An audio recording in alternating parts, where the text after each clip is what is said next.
Les vaccins contre le coronavirus sont-ils porteurs de micropuces? La bonne nouvelle est la suivante. Non, ils ne le sont pas.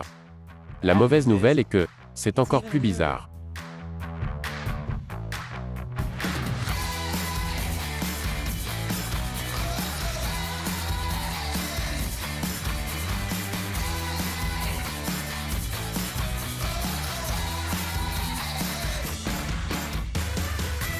Bienvenue à l'émission Amérique dévoilée, je suis Chris Chappell. Cet épisode est sponsorisé par Surfshark. Chaque fois que vous allez en ligne, vous devriez utiliser un VPN comme Surfshark pour vous protéger. Et je sais que beaucoup de gens sont préoccupés par la vie privée. Parce que chaque fois que je vais sur Internet, je vois des gens parler de la façon dont les gouvernements et les grandes entreprises et même les émissions d'information de YouTube vous suivent constamment. C'est tout simplement faux. Arrêtez d'être si paranoïaque. Et aussi, videz votre sèche-linge, Craig Longfellow du 3246 avenue Follet appartement 7C. Vos vêtements sont prêts depuis 46 minutes déjà. Arrêtez de monopoliser la machine. Une des théories que j'ai vues est que lorsque les gens se font vacciner contre le Covid, ils se font aussi implanter secrètement une puce électronique. Pourquoi les gens croient-ils ça? Parce que Bill Gates. Et parce que des titres comme celui-ci. Bill Gates va utiliser des micropuces pour combattre le coronavirus. C'est une pensée horrifiante. Parce que si je dois avoir une puce implantée dans mon corps, je préfère que ce soit Apple. Je ne veux pas que les gens qui lisent mes pensées les voient apparaître dans une bulle verte. Certaines personnes disent des choses comme « La Fondation Gates dépense des milliards de dollars pour s'assurer que toutes les injections et procédures médicales incluent les puces. De sorte que la seule façon d'éviter d'être pucé sera de refuser tout traitement dentaire et médical. » Bonne nouvelle, ce n'est pas vrai. C'est juste un post sur Facebook. Si vous voulez voir des gens se faire pucer et éviter les traitements dentaires dans la vraie vie, allez au Royaume-Uni. Ce qui se passe ici, c'est qu'une étude du MIT a été financée en partie par la Fondation Gates. Elle s'est penchée sur les tatouages à points quantiques qui pourraient enregistrer l'historique des vaccins des personnes. Contrairement aux tatouages ordinaires qui enregistrent l'horrible histoire de rencontre des gens. Les théoriciens du complot se sont emparés de l'idée selon laquelle ces tatouages à points quantiques permettraient de suivre l'emplacement des personnes. Mais si vous lisez l'étude, vous verrez qu'il s'agit de pouvoir accéder aux antécédents médicaux des gens dans les pays pauvres qui ne disposent pas d'une bonne tenue de dossier. Les tatouages étaient censés être lus par une lumière proche de l'infrarouge pour montrer les antécédents médicaux d'une personne. Je comprends. Il est facile de passer de « la Fondation Gates a financé une étude sur le suivi des vaccinations » à « Bill Gates veut vous implanter une puce électronique ». Puis à « Bill Gates nous suit à la trace à tout moment ». Mais ce n'est pas vrai. Bill Gates ne suit pas tous vos mouvements. C'est votre téléphone qui suit tous vos mouvements et vous ne pouvez rien y faire. Enfin, sauf ne pas utiliser de téléphone portable. Mais allez. À notre époque, comment peut-on vivre sans Candy Crush? Ce n'est pas un jeu. C'est un mode de vie. Mais au moins vous n'avez pas à vous soucier des vaccins. D'abord, même les plus petites puces ne peuvent pas passer à travers les aiguilles des vaccins.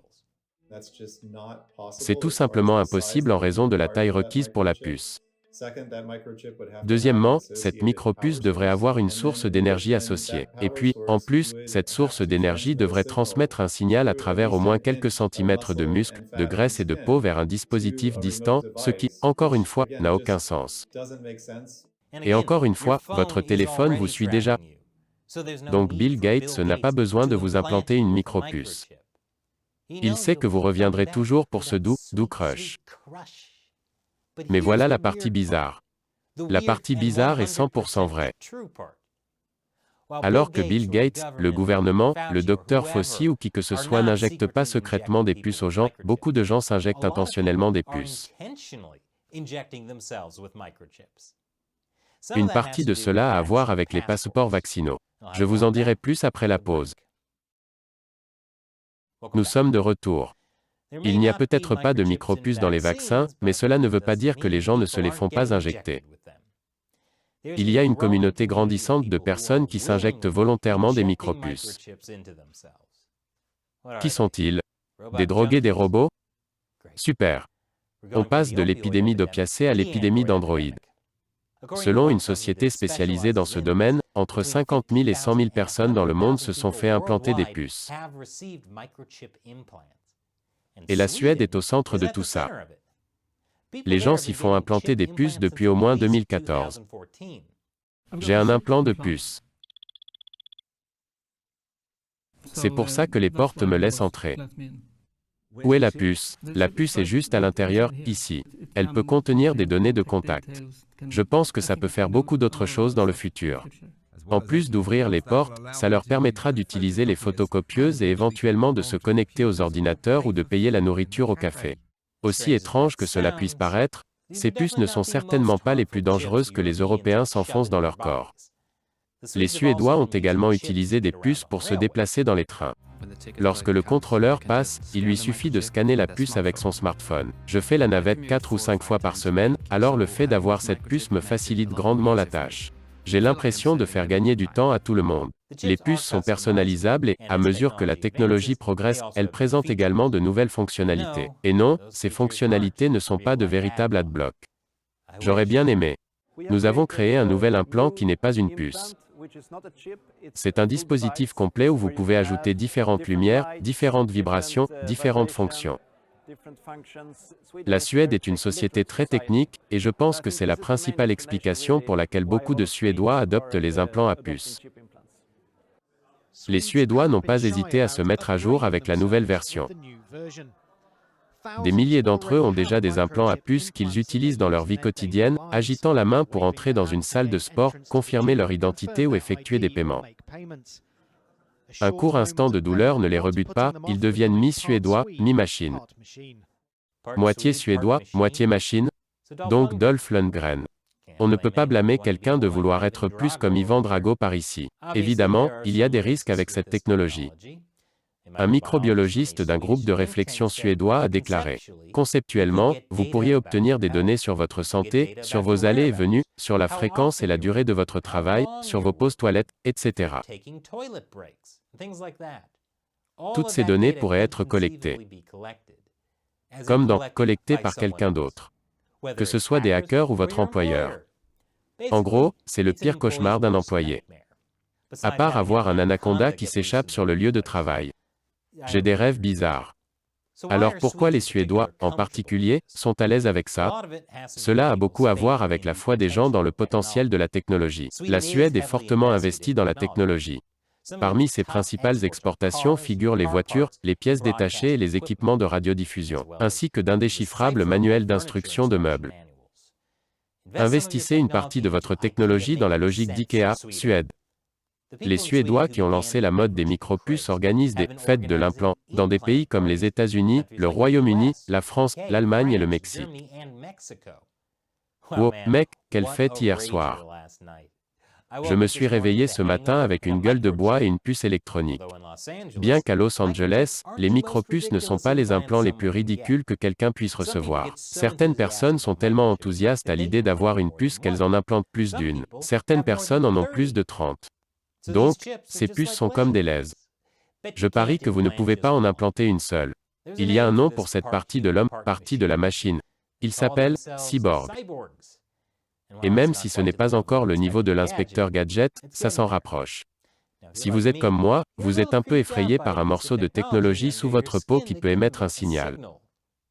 Un cyborg affirme que ce n'est pas très différent de votre téléphone. Il dit, les humains se cachent toujours derrière un appareil de toute façon, alors pourquoi ne pas les installer à l'intérieur à la place? Ok, A, ce n'est pas à la place d'un appareil. C'est en plus de votre appareil. Et B, je peux laisser mon téléphone à la maison si je ne veux pas être traqué quand je sors en douce à 2 heures du matin, pour acheter un McRib. Mais pour certaines personnes, les puces électroniques semblent si pratiques. Comme avec l'Europe qui exige des passeports vaccinaux pour entrer dans les bâtiments publics, comme nous en avons parlé dans cet épisode précédent. Certaines personnes se font mettre une puce électronique pour ne pas avoir à transporter leur passeport de vaccination. Imaginez que vous soyez si paresseux qu'au lieu d'avoir à porter un bout de papier sur vous, vous décidiez de devenir en partie cyborg. C'est comme si au lieu de porter vos clés, vous décidiez de devenir Edward Kefingers. L'opération est la suite que personne n'a demandé.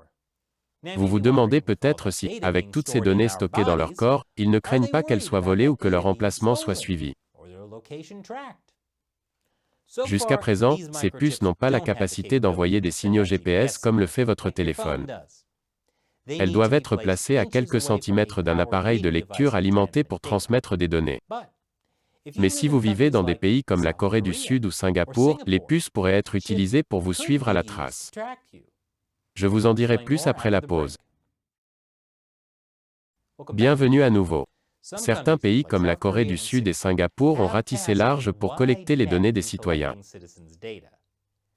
S'immiscer dans la vie privée des gens en suivant tous leurs mouvements, comment as-tu pu, Corée du Sud? Tu étais censé être la bonne Corée. Nous parlons ici des données des téléphones portables, pas des micropuces. Mais je veux donner un peu de contexte pour expliquer pourquoi le suivi des données à grande échelle est une réelle préoccupation. Le gouvernement sud-coréen publie les déplacements des personnes avant qu'elles ne soient diagnostiquées avec le virus, retraçant leurs pas à l'aide d'outils tels que le suivi des téléphones GPS. Les enregistrements de cartes de crédit, les vidéos de surveillance et les entretiens personnels avec les patients. Ceci, bien sûr, soulève beaucoup de problèmes de confidentialité. Arrêtez de me suivre. La fréquence à laquelle je mange des McRibs seul dans ma voiture la nuit ne regarde personne d'autre que moi. Et éventuellement celle de mon cardiologue. Les défenseurs des droits civils disent que le gouvernement sud-coréen a étendu son autorité au-delà de ce qui est constitutionnel. Par exemple, lors d'une épidémie à Itaewon, les responsables de la santé publique ne se sont pas contentés d'informer les personnes qui avaient été en contact étroit avec les patients qui ont ensuite été testés positifs. Le gouvernement a récupéré les données de localisation de tous ceux qui étaient à proximité. Le gouvernement collectant vos informations. En gros, c'est le pire cauchemar d'un citoyen. À part avoir un anaconda qui s'échappe dans le métro. Je devrais probablement voir un thérapeute pour ces rêves. Singapour a rapidement adopté ce type de suivi également. Le gouvernement singapourien a promis que les données ne seraient utilisées que pour lutter contre le Covid, mais il s'est avéré que les forces de l'ordre les utilisaient secrètement pour suivre les suspects. Pour beaucoup de gens, ce n'est peut-être pas un problème. Ils se disent, si vous n'avez rien à cacher, pourquoi vous inquiéter, n'est-ce pas? Surtout si cela vous facilite la vie. Mais il y a un inconvénient à toute cette collecte de données à partir de passeports Covid. Selon un groupe de réflexion australien, ce qui est moins considéré, c'est le simple volume de données et la variété des types de données que l'État collecte. Ce qui lui permet de reconstituer la vie des gens avec beaucoup plus de détails que nous pourrions le réaliser. Ainsi, pour les personnes qui se font implanter des micropuces dans le corps, il se peut qu'ils ne suivent pas leur localisation par GPS, mais il peut savoir où elles sont en fonction de l'endroit où elles sont scannées. Comme entrer dans un bâtiment avec une clé, avec leur doigt de clé, ou en faisant scanner leur passeport vaccinal. Et vous ne savez jamais où ces données vont se retrouver. Et comme la technologie progresse, il n'est pas inconcevable que dans une décennie, les implants de micropuces pourraient transmettre des données GPS. Ou des données pour des choses que nous ne pouvons même pas concevoir. Allez, la vraie vie adblock. Croisez les doigts. Plus les informations programmées dans votre micropuce sont nombreuses, plus vous êtes vulnérable au piratage ou à la collecte de vos données. Et pas seulement à des fins malveillantes, mais aussi par accident. Comme cette fois en Suède où un système de billetterie ferroviaire a fini par obtenir les profils LinkedIn des gens au lieu des informations sur leurs billets de train. Et c'est là le plus grand danger pour nous tous. L'incompétence du gouvernement. Alors, que pensez-vous? Craig Longfellow du 3246 avenue Follet appartement 7C? Laissez vos commentaires ci-dessous, et sortez votre linge du sèche-linge. Et cet épisode est sponsorisé par Surfshark. Parce que si vous êtes aussi préoccupé que moi par le gouvernement ou les grandes entreprises qui récoltent vos données, vous devriez utiliser un VPN chaque fois que vous allez en ligne. Le VPN de Surfshark est l'un des outils clés dont vous aurez besoin pour vous protéger du suivi par les annonceurs, les grandes entreprises et les agences gouvernementales. Car même si vous n'avez rien à cacher, voulez-vous vraiment que le gouvernement vous suive en permanence? Surfshark sécurise vos données grâce à un cryptage inviolable et à des protocoles VPN sécurisés. Et pour mieux protéger votre vie privée, Surfshark ne conserve pas de traces de ce que vous faites. Il dispose même d'un réseau de serveurs dans les îles Vierges britanniques, où les lois locales permettent aux entreprises de ne pas conserver les journaux de données des utilisateurs. Donc, si vous avez besoin d'un VPN, choisissez Surfshark. Vous pouvez utiliser un seul compte sur tous vos appareils. De plus, Surfshark propose une offre spéciale pour les fêtes en ce moment. Il comprend 83% de réduction sur un plan de 2 ans plus 4 mois supplémentaires gratuits. Rendez-vous sur surfshark.com/uncovered et utilisez le code uncovered pour bénéficier de l'offre incluant 4 mois supplémentaires gratuits. Encore une fois, je suis Chris Chappell, merci de regarder Amérique dévoilée.